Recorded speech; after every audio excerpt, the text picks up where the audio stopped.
राष्ट्रपति की योग्यता। देखना, राष्ट्रपति की योग्यता के बारे में संविधान के अनुच्छेद आर्टिकल 58 में बताया गया है। कौन से अनुच्छेद में बताया गया है? 58। आर्टिकल कितने हैं भारत के संविधान में? 395। 395 में से आर्टिकल नंबर 58 में बताया गया राष्ट्रपति की योग्यता के बारे में। देखना, आप लोग 5th क्लास से लेकर के अब तक पढ़ते आ रहे हो राष्ट्रपति की योग्यता, पढ़ते आ रहे हो ना। तो राष्ट्रपति की योग्यता में मैं बहुत सारे स्टूडेंट से पूछता हूँ राष्ट्रपति की योग्यता बताइए, तो आप खड़े होते हैं, भारत का नागरिक हो, पागल न हो, दिवालिया न हो, लाभ के पद पर न हो। अरे ये तो पागल सबको ही पता है, किसी से ही पूछ लो। अबे कहते हो योग्यता साहब मेरे को पता है। अबे पर्सन ये लिख के आते हो परीक्षा में, फिर कहते हो नंबर ही कौन मिला। अरे आपको इनमें से प्रश्न नहीं आएगा, आपको प्रश्न आएगा राष्ट्रपति की योग्यता। कौन से सदन का सदस्य होने की योग्यता? बोला, लोकसभा या राज्यसभा?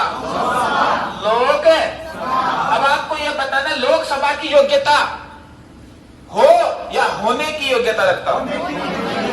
होने की। लोकसभा का सदस्य होने का है, जैसे परीक्षा में ऑप्शन आ जाए लोकसभा का सदस्य हो, लोकसभा का सदस्य होने की योग्यता रखता हो, तो बोला होने की। लोकसभा का सदस्य होने की योग्यता रखता हो, ये लिखते रहना, क्योंकि मैं लिखाऊंगा नहीं, क्योंकि आप भागवत कथा में नहीं आए हैं, आप पढ़ने के लिए आए हैं।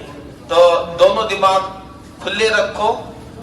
योग्यता अनुच्छेद 58 में बताई गई है। बहुत सारी योग्यताएं हैं जो आपसे पूछता नहीं है, जो पूछता है वो ये है लोकसभा का सदस्य होने की योग्यता रखता। हो गया।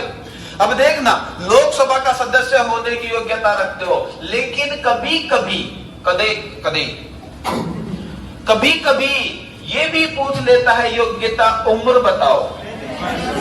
लोकसभा का सदस्य होने की योग्यता रखता, योग्यता उम्र बोलो 35 वर्ष, कई बोल रहे 25 वर्ष। कितने वर्ष है? 35 वर्ष की आयु, ये याद रखना आपने को। योग्य हो गया, योग्य हो गया तो अब ये अपना नामांकन पत्र भरेगा। क्या भरेगा? नामांकन पत्र। इसका नामांकन पत्र भरा जाएगा। नामांकन पत्र कितने सदस्यों द्वारा प्रस्तावित होना चाहिए?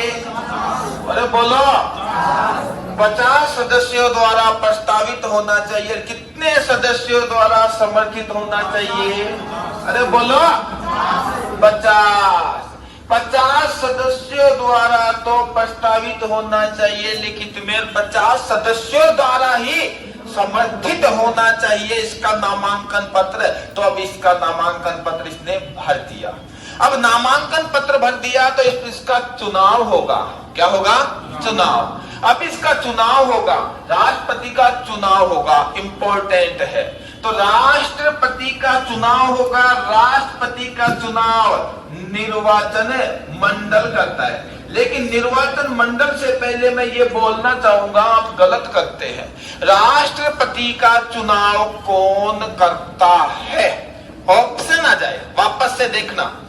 राष्ट्रपति का चुनाव कौन करता है? ऑप्शन दो, ऑप्शन दे रहा हूं। राज्यसभा, लोकसभा, संसद, जनता, इनमें से कोई नहीं।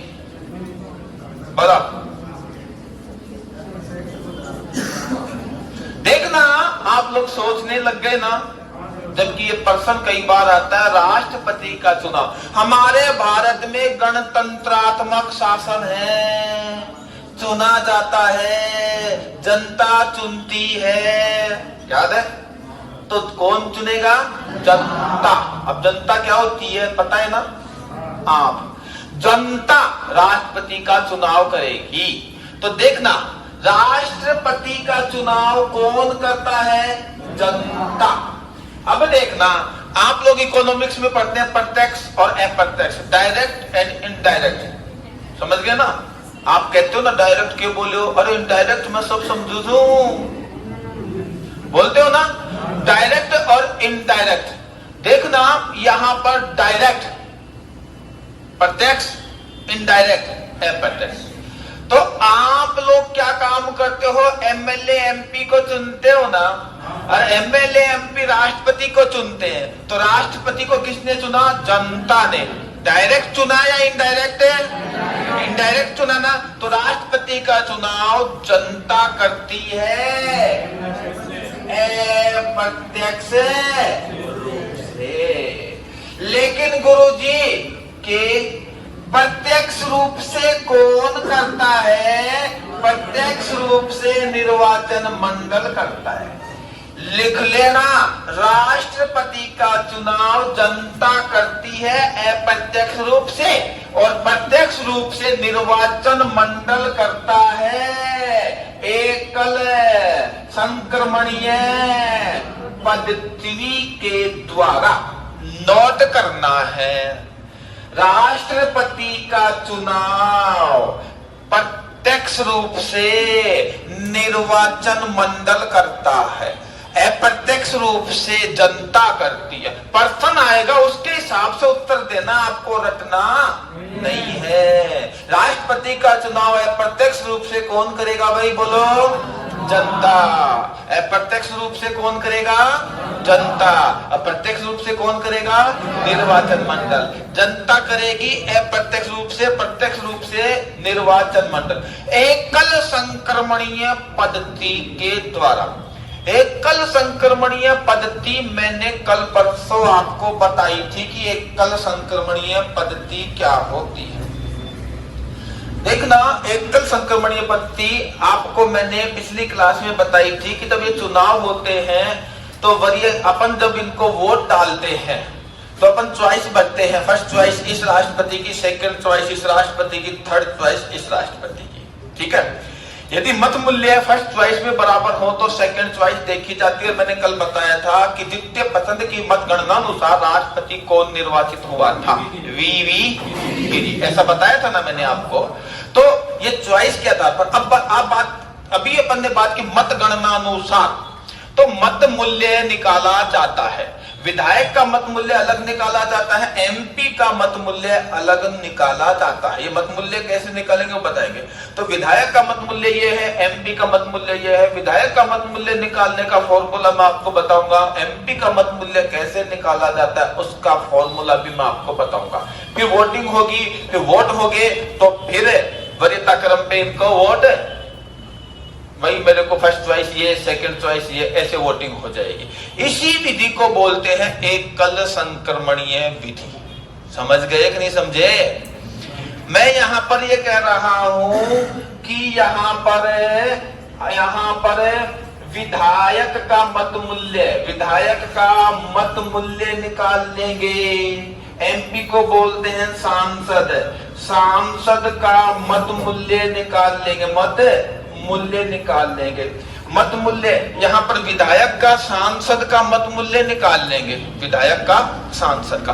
ये ऐसा इसलिए प्रोसेस किया गया है। हमारा भारत कितना बड़ा है ना, हमारा भारत कितना बड़ा है, कश्मीर से लेकर के कुमारी अंतरीप तक है ना बड़ा।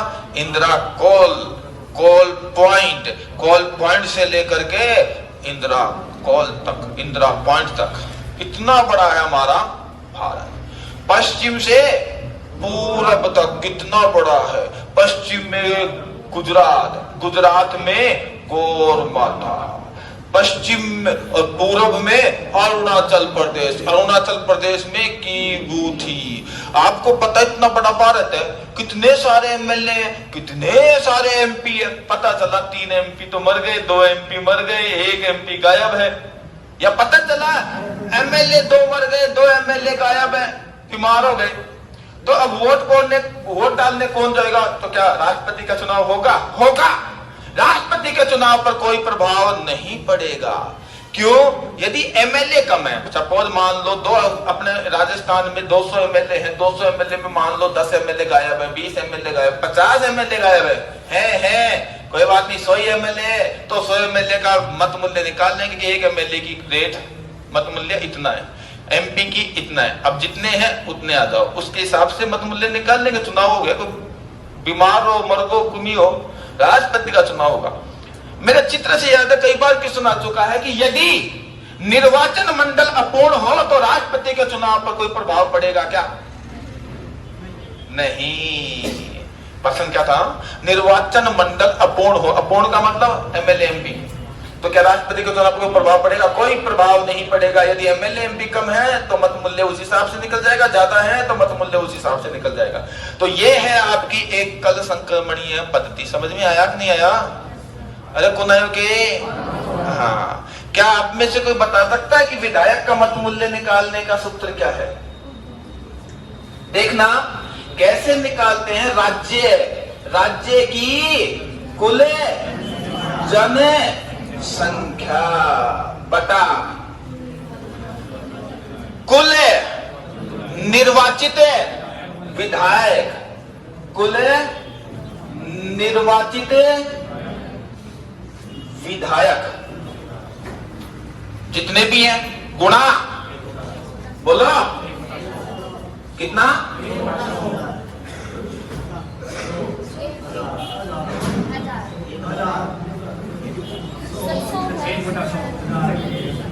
सौ का भाग दे देंगे, 100 का भाग दे देंगे, ये आ जाएगा विधायक का मत मूल्य। अब बात करते हैं सांसद। ये प्रश्न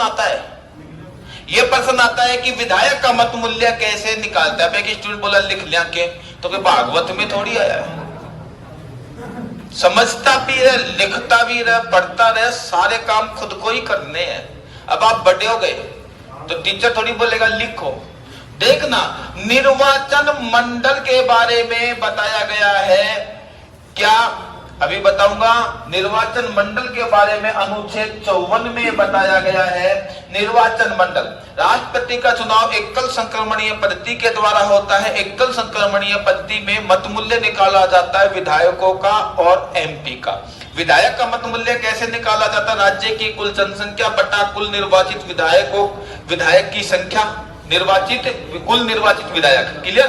कुल हो गए, गुणा 1/100। अब यहीं पर ही बात करते हैं सांसद का मत मूल्य कैसे निकालते हैं। सांसद का, अब आपको विधायक का मत मूल्य आ गया ना?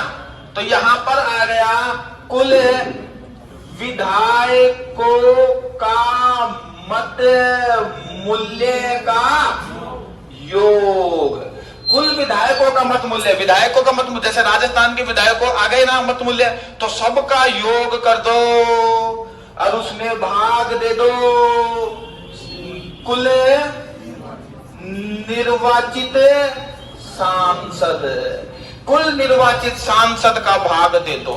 देखना, यदि आप आरएस की परीक्षा देंगे या कोई सी भी परीक्षा देंगे तो प्रश्न देखने को मिलेगा आपको, विधायकों का मत मूल्य निकाला जाता है, ऑप्शन 4 दे देगा, गलत सलत दे देगा। तो आपको क्या बोलना है? राज्य की कुल जनसंख्या बटा कुल निर्वाचित विधायकों की संख्या गुणा 1/100। ये है विधायकों का मत मूल्य निकालने का फॉर्मूला। आपसे पूछ ले सांसद का मत मूल्य क्या होगा, कैसे निकालते हैं, तो आप बोलोगे कुल विधायकों के मत मूल्य का योग बटा सांसदों कुल निर्वाचित सांसद। ये ध्यान रखना, निर्वाचित, मनोनीत नहीं, सिर्फ है, क्योंकि ऑप्शन 4 देगा ना, वहां कंफ्यूज हो जाएंगे। एक में आ जाएगा निर्वाचित, एक में आएगा मनोनीत। फिर सोचोगे गुरुजी क्यों, वो एक सही थी, तो एक सही नहीं, आपको उनको ध्यान रखना है, शब्दों को पकड़ना है। फिर ये मत डालेंगे वरीयता क्रम में कि फर्स्ट चॉइस इसको, सेकंड चॉइस इसको, थर्ड चॉइस इसको। इस विधि को बोलते हैं एकल संक्रमणीय पद्धति। आप अभी तक पढ़ रहे थे, राष्ट्रपति का चुनाव एकल संक्रमणीय पद्धति के द्वारा होता है। एकल संक्रमणीय पद्धति क्या है? क्लियर? अरे क्लियर है ना? क्लियर? हाँ, तो एकल संक्रमणीय पद्धति क्या है? हो गया।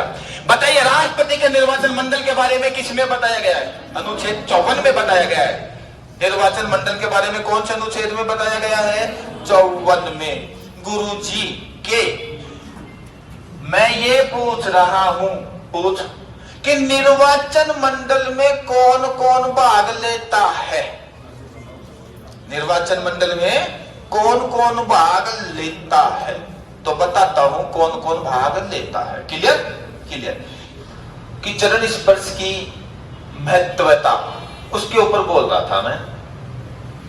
तो मैंने ये बोल दिया वहां कि चरण स्पर्श करते हैं, हाथों की 10 उंगलियों से आवेग आते हैं, पैरों की 10 उंगलियों से आवेग जाते हैं। हम चरण स्पर्श करते हैं महापुरुषों के, उनकी पैरों की 10 उंगलियों को अपने हाथ की 10 उंगलियां स्पर्श करेंगी तो उनके पैरों से आवेग निकलते हैं तो निकलेंगे, और हमारे हाथ से ग्रहण होंगे तो उनके जो पुण्य प्रताप है हमारे शरीर में समाहित हो जाएंगे। इसलिए जो सिद्ध पुरुष होते हैं वो जल्दी से चरण स्पर्श नहीं करवाते हैं, क्योंकि पुण्य प्रताप फोकट में क्यों ले जाए कोई। तो लेकिन आजकल महापुरुष कैसे होते हैं पता ही नहीं चलता।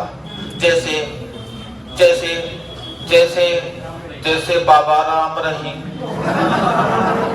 जैसे बाबा आसाराम। और हमारे एक प्रथा चलती है गांव में, मैं ऐसे बोल रहा था, हमारे गांव में एक प्रथा चलती है, जब शादी होती है तो बीननी घर में आती है, बहू घर में आती है तो चरण स्पर्श करती है गांव की बड़ी बूढ़ी महिलाओं के। और आजकल बड़ी बूढ़ी महिलाओं का, सभी के लिए नहीं बोल रहा हूं मैं, लेकिन पता नहीं, क्योंकि वहां बैठी थी, पता नहीं कौन कैसी है नहीं पता चलता, तो उनमें सुरता ताई, कानी बुआ, लगड़ी बुआ, एक से बढ़कर एक बुआ ताई डॉन बैठी होती है। जब वो बहू बीननी उनके चरण स्पर्श करती हैं तो उनके पुण्य प्रताप, समझ गए होंगे कैसे पुण्य प्रताप ले रखे हैं उन्होंने, तो वो पुण्य प्रताप आपकी बहू में आ जाते हैं, रातों रात वो ताड़का बन जाती है। राष्ट्रपति के निर्वाचन मंडल में एक शर्त याद रखना, सिर्फ सिर्फ सिर्फ सिर्फ सिर्फ सिर्फ सिर्फ सिर्फ सिर्फ निर्वाचित सदस्य ही भाग लेंगे। कौन भाग लेगा? सिर्फ निर्वाचित सदस्य ही भाग लेंगे। गुरुजी कड़ा का निर्वाचित सदस्य है ना, तो कहां के निर्वाचित सदस्य, तो सुनो, 1 नंबर पे ध्यान रखना संसद के निर्वाचित सदस्य, 2 नंबर पे याद रखना विधान मंडल के निर्वाचित सदस्य, 3 नंबर पर ध्यान रखना केंद्र शासित प्रदेश दिल्ली और पुडुचेरी के सिर्फ निर्वाचित सदस्य। याद हो गया? याद हो गया। संसद में 2 सदन होते हैं, राज्यसभा और लोकसभा। राज्यसभा कैसा सदन है? उच्च सदन है। लोकसभा कैसा सदन है? निम्न सदन है। देखना भाई, यहाँ पर लोकसभा को प्रथम सदन बोलते हैं, राज्यसभा को द्वितीय सदन बोलते हैं। इसी तरह से विधान मंडल में भी 2 सदन होते हैं, विधान परिषद और विधानसभा। विधान परिषद को उच्च सदन बोलते हैं और विधानसभा को निम्न सदन बोलते हैं। विधान परिषद को द्वितीय सदन बोलते हैं और विधानसभा को प्रथम सदन बोलते हैं। ये आपको याद करना है, जगह जगह काम आएगा। प्रथम सदन, द्वितीय सदन, उच्च सदन और निम्न सदन, ऐसे जगह जगह काम आएगा। तो इनके सिर्फ निर्वाचित सदस्य ही भाग लेंगे। अभी शादियों का माहौल चल रहा था थोड़े समय पहले, अब तो बाबा श्याम का माहौल चल रहा है। खाटू श्याम जी मेला कब है? कद को? आज ही जगह। जब भी कहीं का फोन आया सुबह ना टीवी गुरुजी के आज लाइब्रेरी तो खुलेगी के, मैं को खुलेगी ना, फिर मैं सोचो क्या खुलेगी के, मतलब आज बंद नहीं चाहिए के सोच लगा तो कोई बात ना। फिर मैं आईडी लगायो गेला में आयोजन में को यार आज तो हो सके, तो वो यहाँ सोच रहे हो कि मेलो हो तो छुट्टी होगी। अरे को संडे की कौन करना बात हो, मेला की तो क्या आया तो कहीं 4 बजे फोन कर दी थी, सुबह ही कौन थी, कोई बात ना 4 बजे आपको कोई दिक्कत हो, उठवा को टाइम दे, लेकिन 12-1 बजे आ जाए फोन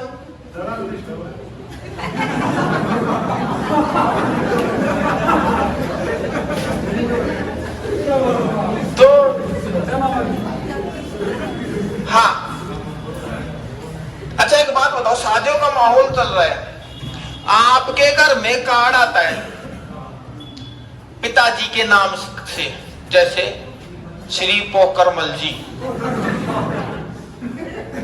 सह परिवार, तो आपके पिताजी पोकरमल जी के परिवार से कोई भी जा सकता है, आप भी जा सकते हो, कोई भी जा सकता है, क्योंकि पोकरमल जी का ऐसे परिवार, कोई भी, छोरा तू चले जा, कोई भी जा सकता है। एक बात बताओ, यदि यदि आपके नाम से कार्ड आ जाए कि श्री पोलूराम, अब एक बात बताओ, पोलिया को कार्ड आयो, अब पोलियो खको बापू तू चले जाते, बापू खको मैं कहते जाऊं, पोलिया तेरो कार्ड आया तू जा, शायद मेरे हिसाब से तेरा भाई भी कौन जाएगा, कार्ड पोलिया ने मिलो जाए, और शायद मेरे हिसाब से तू कहो ना कि ये सिस्टर है बहन तू चली जा, इमरती तेरी बहन, इमरती भी कौन जाए, सिर्फ पोलिया ही जाएगा ना। हाँ, तो अब पोकरमल जी पिताजी को अगर कार्ड आ जाए तो से जा सके थे ना। हाँ। तो यहां पर भी राष्ट्रपति के चुनाव में कार्ड इसको नहीं मिलता है, पिताजी को नहीं मिलता है, एक ही छोरा ने मिला वो छोरो, तो पिताजी जाएगो के भाई जाएगो के कौन जाए, तो तेरो कार्ड तू जा, तो यो ही जाएगो राष्ट्रपति का चुनाव में भाग लेवा के लिए। आना कार्ड मिलो, इन्हें मिलो, इन्हें मिलो, इन्हें मिलो, मतलब इन्हें मिलो तो ये तो जाएगा, इन्हें मिल गो तो ये जाएगा, टापर जी है, यो बापू कौन मिलो, यो टापर दो, एक ने मिलो एक ने नहीं मिलो, जिन्हें मिलो वही जाए वो। भाई सुनो, अब पता चल गया कौन कौन भाग लेगा, ये लेगा तो ये भी लेगा, ये लेगा तो ये भी लेगा, ये नहीं लेगा ये नहीं लेगा, ये लेगा ये भी लेगा, ये भी लेगा, लेकिन सिर्फ है निर्वाचित सदस्य।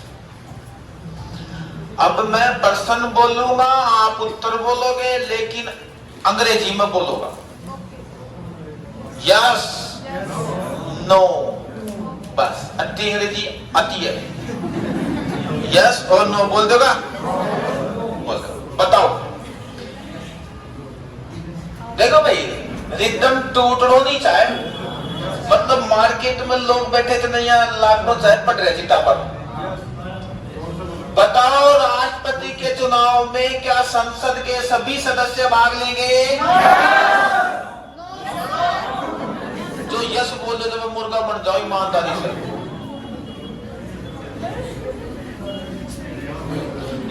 देखना, एक ही क्लास में इतने सारे स्टूडेंट हैं, शायद ये पहली क्लास से ऐसा ही होता है, सबके सब फर्स्ट नहीं आते हैं, कुछ एक फर्स्ट आते हैं, कुछ एक मेरिट में आते हैं, बाकी सब फेल होते हैं। मैं अभी बोला था, चिल्ला के बोला था ना, लेकिन आपके समझ में नहीं आया। एक बात बताओ, आप कभी दर्द नहीं होता आपके कि 10वीं में मेरिट में क्यों नहीं आया, 12वीं में क्यों नहीं आया, कभी दर्द नहीं हुआ आपको, चोट नहीं लगी तो क्या आपने उस कमी को दूर किया? अभी तक नहीं किया, कोई मतलब नहीं है, कोई लेना देना नहीं है, चलो कोचिंग में 18 घंटा पढ़ ले कोनो हो सिलेक्शन, 24 में से 22 घंटा पढ़ ले कोनो हो सिलेक्शन, थारी भाषा बोलूं तो 24 घंटा में से 48 घंटा पढ़ ले कोनो हो सिलेक्शन। पढ़ने से सिलेक्शन नहीं होता है, पढ़ने से सिलेक्शन नहीं होता है, कब सीखोगा? आया दिन सारा दिन यूट्यूब पे पढ़ रहा हूं ऑनलाइन, 15 घंटा ऑनलाइन, सिलेक्शन क्यों बोल लिया? पढ़ने से सिलेक्शन नहीं होता है, इन काम में लेनो ही पड़ेगा, आगे बढ़ना चाहे पढ़ाई हो चाहे बिजनेस हो, जिसका ये काम नहीं करता वो कभी आगे नहीं बढ़ सकता। मेरे चित्र से याद है, हमने लिया, हालांकि वो बिजनेस का मुद्दा था, हमने लिया शराब का ठेका, और हम ठेकेदारों ने पैसे मिला करके ठेका लिया था रामकरण नाम का ठेकेदार ने सबसे ज्यादा पैसे लगाए थे, तो बड़ा ठेकेदार वो था। हमने थोड़े थोड़े लगाए थे, तो हम छोटे ठेकेदार थे, तो यहाँ 10-15 ठेकेदार मिलकर ने ठेको ले लिया साहब। मैं बोले अब जरूरत पड़ी एक ऑफिस खोल, बाकी तो एक ऑफिस भी खोल लिया। क्या खोला हमने? ऑफिस। अब रामकरण बड़ो ठेकेदार, लेकिन बहुत बोलो पैसा ज्यादा छाओ, तो जमीन बेच दी हो तो के काम करो, ऑफिस खोल लिया। मुड़ो कदे बारी कदे कदे किमी करे, कदे किमी। मैं रामकरण यार एक बात बता, तू सबसे बड़ो ठेकेदार, तेरा पैसा इतना लागेड़ा, ये सारा खड़ा देखी जी, तो तू आनक है, ये तेरे नीचे जी, तू अनगन काम करा। हाँ नवीन तू सही खसे रहा यार, ठीक। मैं खुश हो गया यार, कितनी बढ़िया राय दी, मान लियो। नवीन हाँ पानी लिया। नवीन हाँ अरे पानी कार। मैं बोले यार इतना सारे दिन में कहते, मतलब मैं ही तो दियो सलाह, वो मेरे गैल पड़ वो बिस्मदा को बंद खान से सलाह भी उन्हें दो जो लाए को, उन्हें पता ही उन्हें बड़ो ठेकेदार, बड़ो ठेकेदार में उन्हें बता दियो तो वो मेरी गैल पड़ गो।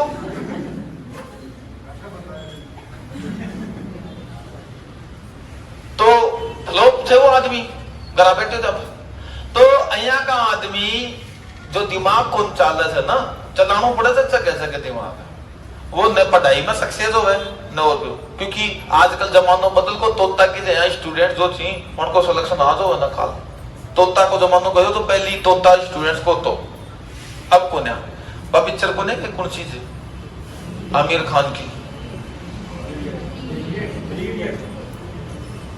3 इडियट, वो जमानो से। क्या राष्ट्रपति के चुनाव में संसद के सभी सदस्य भाग लेंगे? बोला नो। आप लगे अब की बात देख लो, कोई को भी गलत आयो ना तो ईमानदारी से अरे यार मुर्गो बन जा, ईमानदारी भी दिखा जाओ, है ना? ठीक है ना? कदे हाँ भाई बताइए, राष्ट्रपति के चुनाव में संसद के सभी सदस्य भाग लेंगे? निर्वाचित सदस्य भाग लेंगे? राष्ट्रपति के चुनाव में राज्यसभा के सभी सदस्य भाग लेंगे? निर्वाचित सदस्य भाग लेंगे? लोकसभा के सभी सदस्य भाग लेंगे? निर्वाचित सदस्य भाग लेंगे? विधानमंडल के सभी सदस्य भाग लेंगे? निर्वाचित सदस्य भाग लेंगे? विधान परिषद के सभी सदस्य भाग लेंगे? निर्वाचित सदस्य भाग लेंगे? विधानसभा के सभी सदस्य भाग लेंगे? निर्वाचित सदस्य भाग लेंगे? दिल्ली के सभी सदस्य भाग लेंगे? निर्वाचित सदस्य भाग लेंगे? पांडिचेरी के सभी सदस्य भाग लेंगे? निर्वाचित सदस्य भाग लेंगे? केंद्र शासित प्रदेश के निर्वाचित सदस्य भाग लेंगे? आप निमट के नहीं आए? यस और नो? या कहते नो?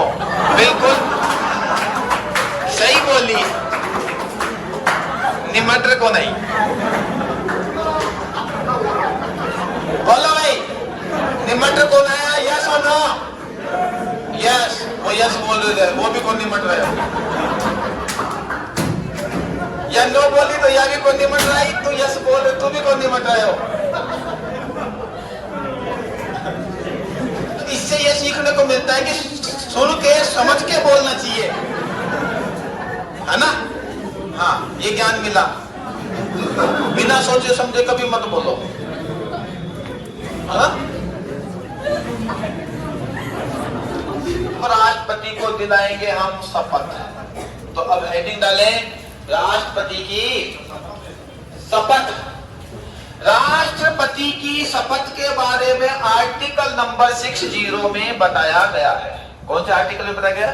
60।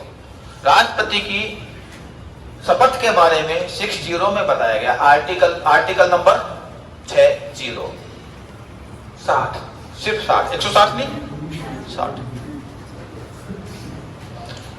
अब देखना,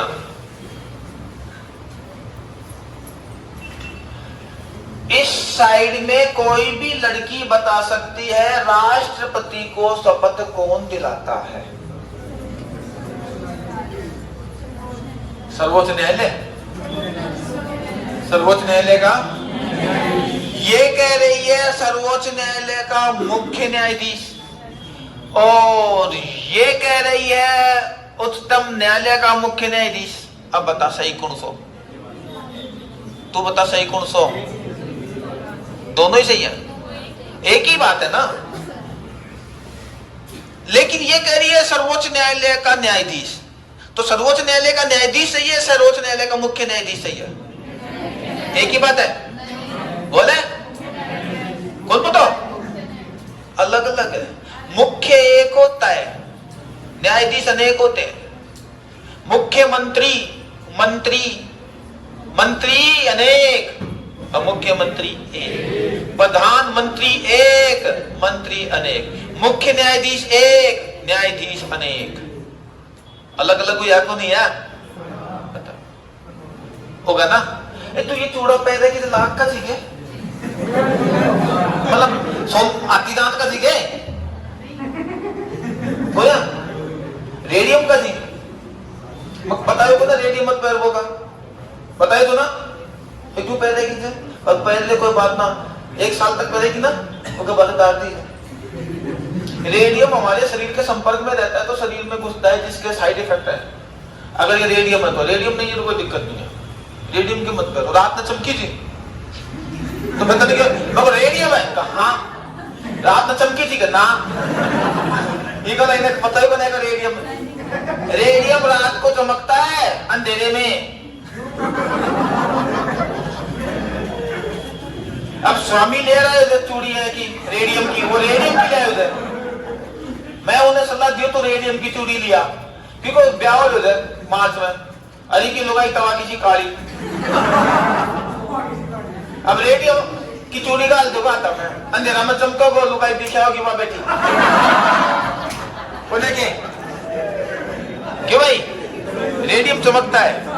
और रेडियम की खोज की थी मैडम क्यूरी ने, तो रेडियम के संपर्क में रही तो रेडियम शरीर में घुस गया, मर गई।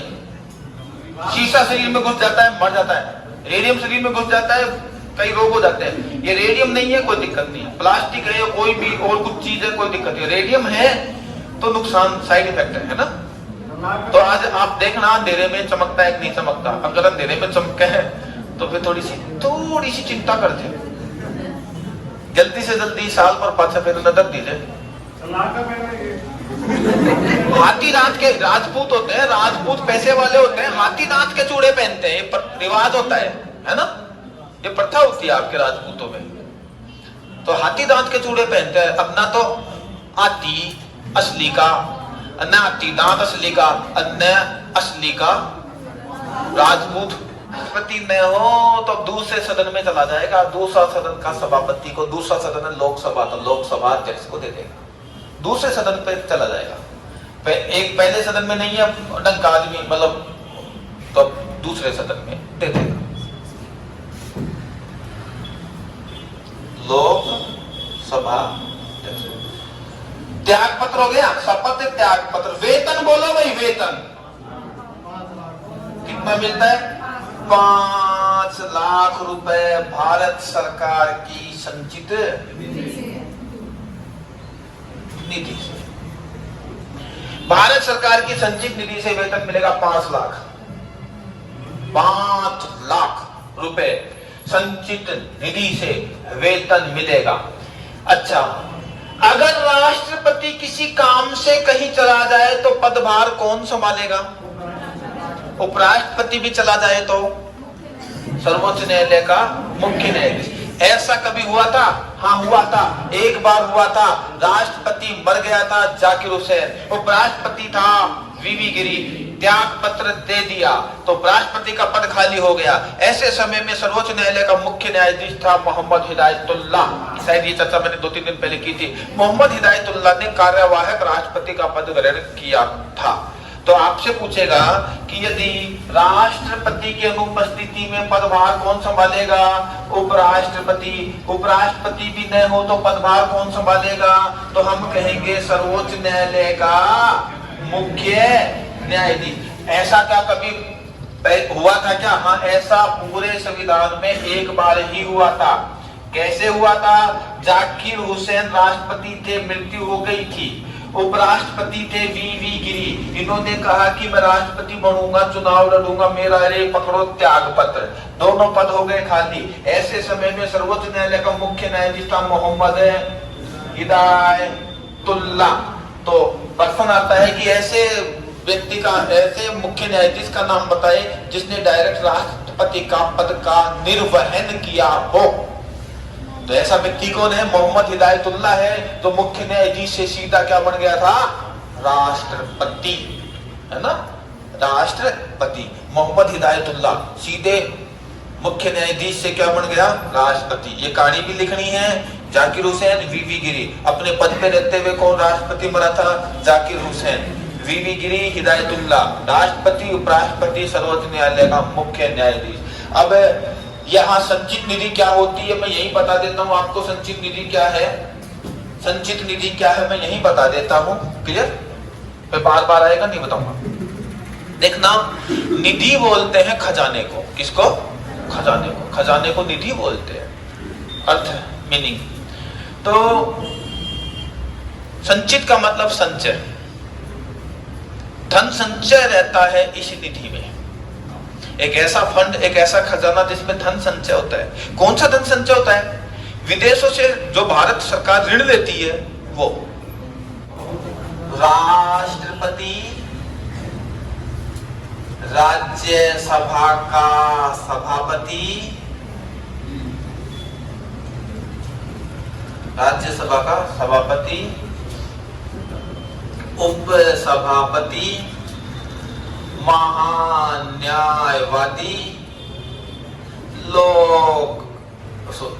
महान्यायवादी हो गया, महान्यायवादी। कैग शॉर्ट में लिख रहा हूं, कैग पढ़ाऊंगा जब लॉन्ग में लिखूंगा। CAG कैग, नियंत्रक व महालेखा परीक्षक, पढ़ाऊंगा तो बता दूंगा लॉन्ग में, शॉर्ट में चल रहा हूं अभी। कैग, कैग के बाद यहां जाइए, संघ लोक सेवा आयोग को UPSC लिख दूं।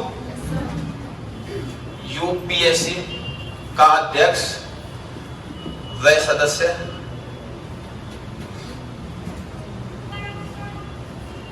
राज्यपाल, अच्छा जी, और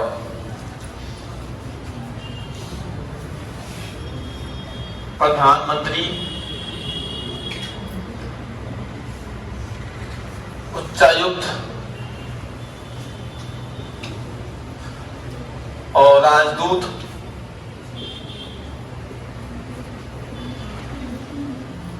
अच्छा जी, राजदूत हो गया, उच्चायुक्त हो गया, मुख्य चुनाव आयुक्त, मुख्य चुनाव आयुक्त, चुनाव आयुक्त,